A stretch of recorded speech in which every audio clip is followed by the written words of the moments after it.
Today's financial advice is sponsored by Endeavor Private Wealth. Chris McGee, managing partner at Endeavor Private Wealth, is joining us for our weekly segment on investing. Chris, good morning. Good morning. Always a pleasure.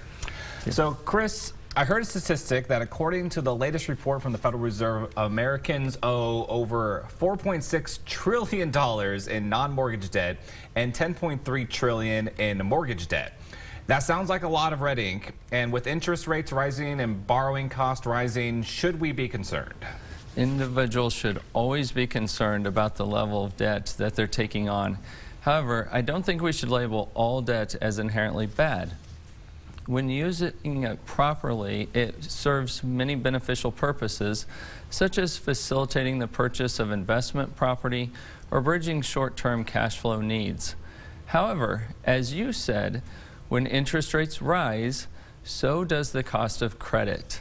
And therefore, now may be a very good time for investors to review their borrowing strategies and liquidity needs. Okay, and so where would we start with that? Let's begin by understanding the different types of debt that people may incur. Revolving debt relates to the money borrowed from lines of credit, like credit cards or home equity lines. Borrowers may be subject to variable interest rates, meaning that interest rates can go up and change, and today that's probably going to mean that it costs them a lot more. However, they don't have to pay a fixed amount every month because there's no set term on the loan. So as long as the borrower makes the minimum monthly payment, they'll be in good standings with the borrower and can go up to the credit limit as set by the lender. Installment debt relates to the loans in which borrowers receive an agreed upon amount of money up front, and then they pay this back in fixed installments over a fixed period of time. Mortgages and auto loans are installment debt with fixed terms and fixed interest rates. Although many investment loans may be obtained on a variable rate basis for a shorter time frame, such as 5 to 10 years, with a balloon payment due at the end. Unlike revolving debt, mortgages, auto loans, and other types of installment loans are secured by the property, a vehicle, or other asset, which gives the creditor recourse against those assets should the borrower fail to meet their obligation. And do people, I guess, typically seek advice and guidance on utilizing a foregoing credit as part of their overall financial plans? Now, that's a very broad question, and it varies by case. I'd like to suggest, though, that people may very well benefit from discussing their credit and liquidity needs with their banker, CPA, or trusted financial advisor. And if people follow your suggestion and meet with a financial professional to discuss their credit and liquidity needs, what are some of the topics they should address?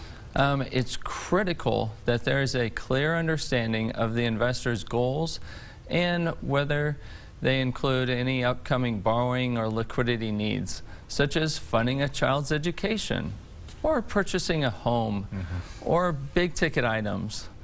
The investor's current balance sheet, consisting of their assets and liabilities, should also be considered and reviewed to understand their exposure to rising interest rates and the effect that it can have on their cash flow. And what other considerations should be addressed? For investors with variable interest rate debt, refinancing that debt and transitioning it to a fixed rate should be considered.